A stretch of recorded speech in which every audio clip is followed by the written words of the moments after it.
I believe the Cavs fans was going to be upset regardless, Skip, for the simple fact this is a transcendent player and he no longer wants to play for our team. The same vitriol that KD received in Oklahoma City, he didn't have no press conference. He just said, I'm going to Golden State. AD got it, and I get why AD wanted to leave, and we see the vitriol that he got. Skip, when you lose these type players, the likelihood of you ever getting another one isn't very good. And so we want to hold on to him. And LeBron grew up in Akron. He grew up basically less than an hour away from Cleveland. So he's our own. You can't let him go. You can't get rid of him. It would have been the equivalent, Skip, if Tom Brady was born in Massachusetts, close to Boston, and all of a sudden he says, you know what? I'm taking my talents to Central Florida. I'm going to Tampa. Skip, that raised holy hell. But at this juncture of his career, Skip, it's 20 years. It was like, okay, Tom, we let you go. But LeBron was still in this, what people would consider the best player in the world.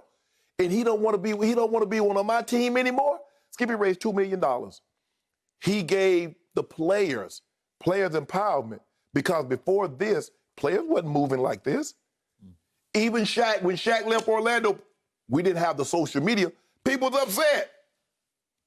That's what happens. LeBron changed jobs. I'm sure, Skip, internally, like if I work for this software company, I work for Apple, then all of a sudden I choose to go work for Google or Microsoft, I'm sure people are going to get upset because, hold on, you wanted the best, and you leaving us to go there? But Skip, that's how fans are. Fans are short for fanatical, and sometimes they're not rational. And they're like, you can't leave. LeBron left because he said, you know what, I just don't believe I can win here. And the ownership is not putting the pieces in place around me to make sure I can win here. So I'm going over here, Skip. I don't believe that anything would have been differently. The only thing, maybe it was televised. But if LeBron says, you know what, I don't want to do a press conference, do it like LeBron, do like Michael Jordan did, says, I'm back. Skip, all he did, he sent the facts out. I'm back. Man, you owed it to us. You could have at least went to front of the cameras and say you were leaving. Skip, it was never going to be good. Skip, breakups are hard. What can somebody say if you break it up and say it's going to make it easier? You could have told me to my face, okay, I don't want to be with you no more. Or you ain't have to tell me that. You could have sent me a text. Well, text is so impersonal. Skip, when you break up, Skip, is there ever an easy way to break up? Is there ever an easy way for someone to tell you they don't want to be with you anymore? No, there isn't. So I don't believe there's anything that he could have done differently.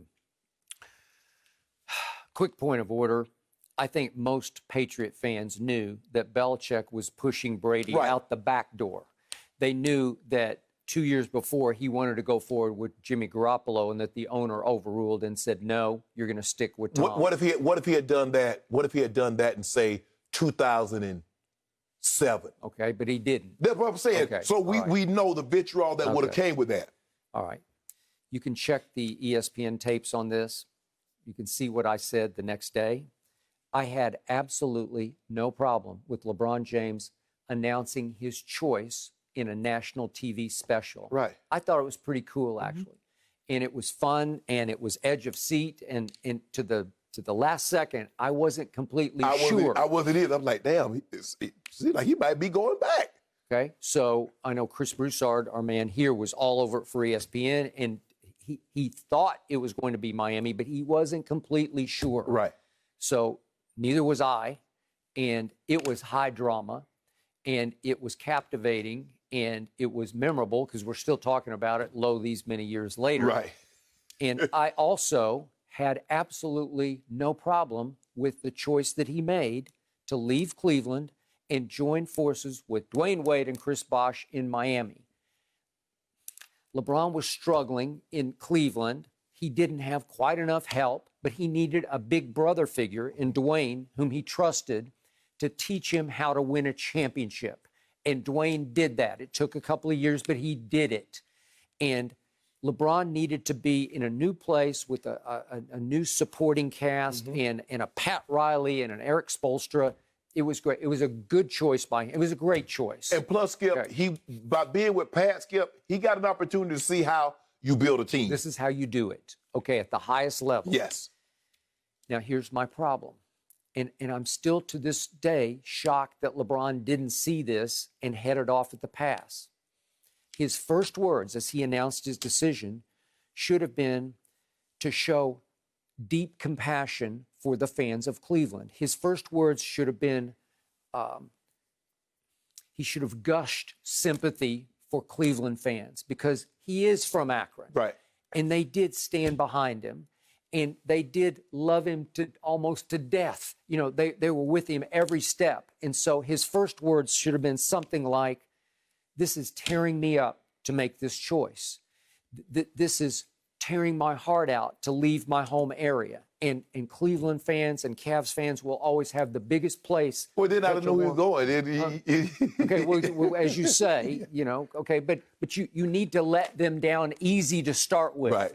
And I'm still very surprised that Maverick Carter or Rich Paul weren't in his ear beforehand to say, hey, let's think this through. How are you going to present it? You could tell he was agonizing. He said he wasn't even I just thought he was nervous about it. He was like, he said, I wasn't really totally sure. I knew it was either I was going back to Cleveland, I was going to Miami, but I wasn't really sure until the very last moment. Okay, but his total focus was on what had become his hatred for his owner. So everything Cleveland to him was focused on Dan Gilbert, right? Who, remember, just a couple of days later, right? Pinned he pinned a statement, but he also talked to the Associated Press, right. And he flat out accused LeBron James of quitting right. in that last series against Boston, in which they lost games 4, 5, and 6. Right? What? Quitting? And it had gotten to the point that it had gone completely over the edge between LeBron and Dan Correct. Gilbert. Remember, Dan Gilbert was furious that LeBron didn't actually call him to right. tell him beforehand, hey, gee, thanks, but no right. thanks. Just something. So LeBron was angry at Dan Gilbert, and it clouded his presentation to the country of this is what I'm doing. Right. Because he was sick and tired of Dan Gilbert. I don't think he was sick and tired of Cavs fans. No, How could he be? He loved the Cavs. But Skip, here's the thing. And fans are going to have to get over the way they think. Because I listen to fans and I'll hear what they say. As long as a team puts a super team together, they got no problem with that. The team can trade a player, a top player, and the fans have no problem with that. They don't burn things. They don't do anything. But let a player take control of his career and says, you know what? And that's what LeBron did, Skip. He gave players the power. I got that. I didn't think of it that way. Maybe I just can't think that way, but it was great. It was fine. Skip, you wasn't a fan. Think about it. You got upset when he can throw his jersey in the trash can. What you mean you can't rationalize that? Yes, you can. But as far as a player seizing control, that's fine. They always have. I mean, it's happened down through history. Kurt Flood in baseball said, I will sacrifice my career to take this over. But that was in baseball, Skip. Yep. The big gun in basketball, they didn't leave via free agency. They got traded. Kareem got traded. Oscar got traded. Wilt got traded. Guys didn't say, I'm a free agent. No, sir. I'm going where I want to go. I'm going to hold it. And then all of a sudden, we saw this flood of players saying now they have the... Okay, all right. That's great. But then the weirdest thing happened for me personally, again, back in the days on First Take, was Cavs fans had hated me for, quote unquote, hating on LeBron for those years prior to the decision. Right.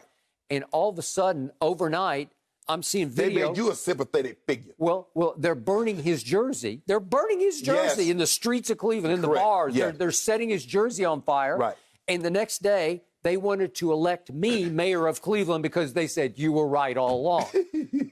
Yeah, I was right, but not about this. Right. And yet, it's because he gave them nothing back. He didn't thank them. He showed no gratitude for their years of support, right? Skip. What about That's not like him because he doesn't miss a PR step. Okay, what about KD?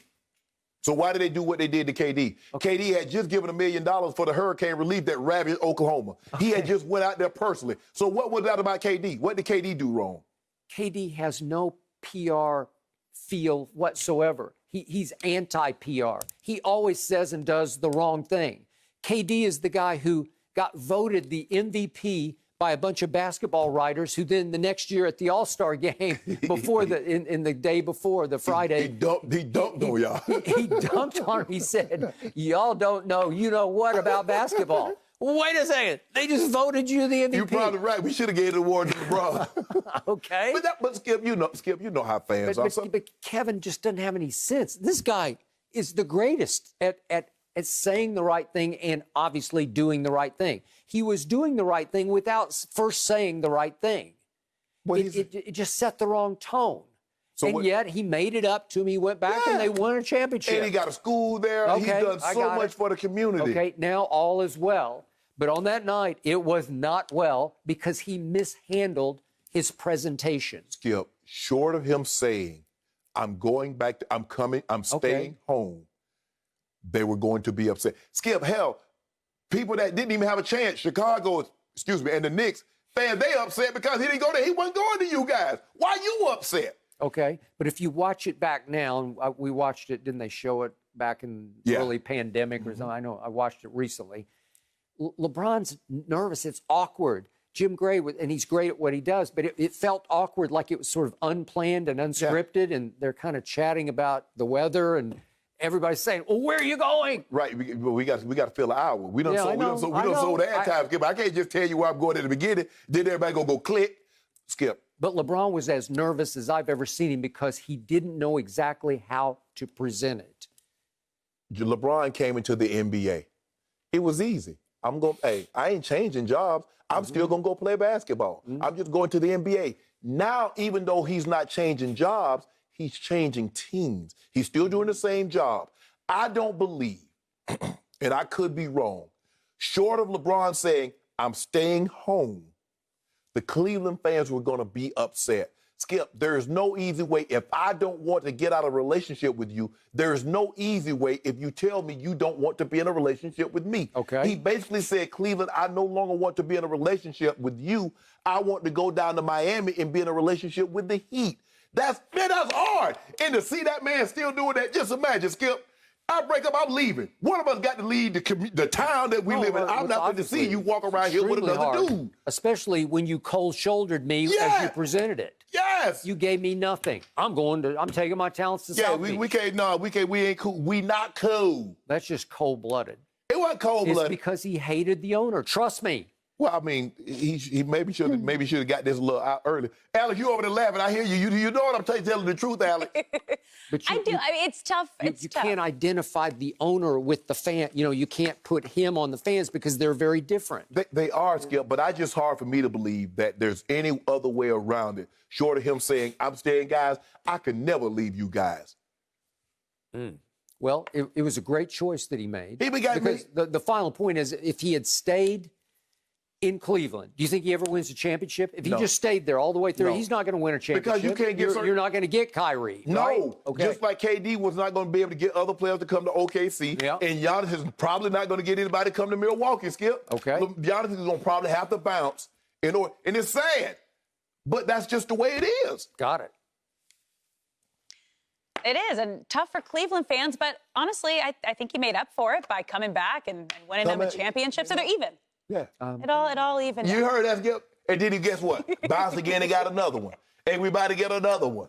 And another one. Thank you for watching. You can subscribe here to get the latest from the show, and be sure to check out more of the best clips from Undisputed, or go watch a few other segments from our other shows on FS1.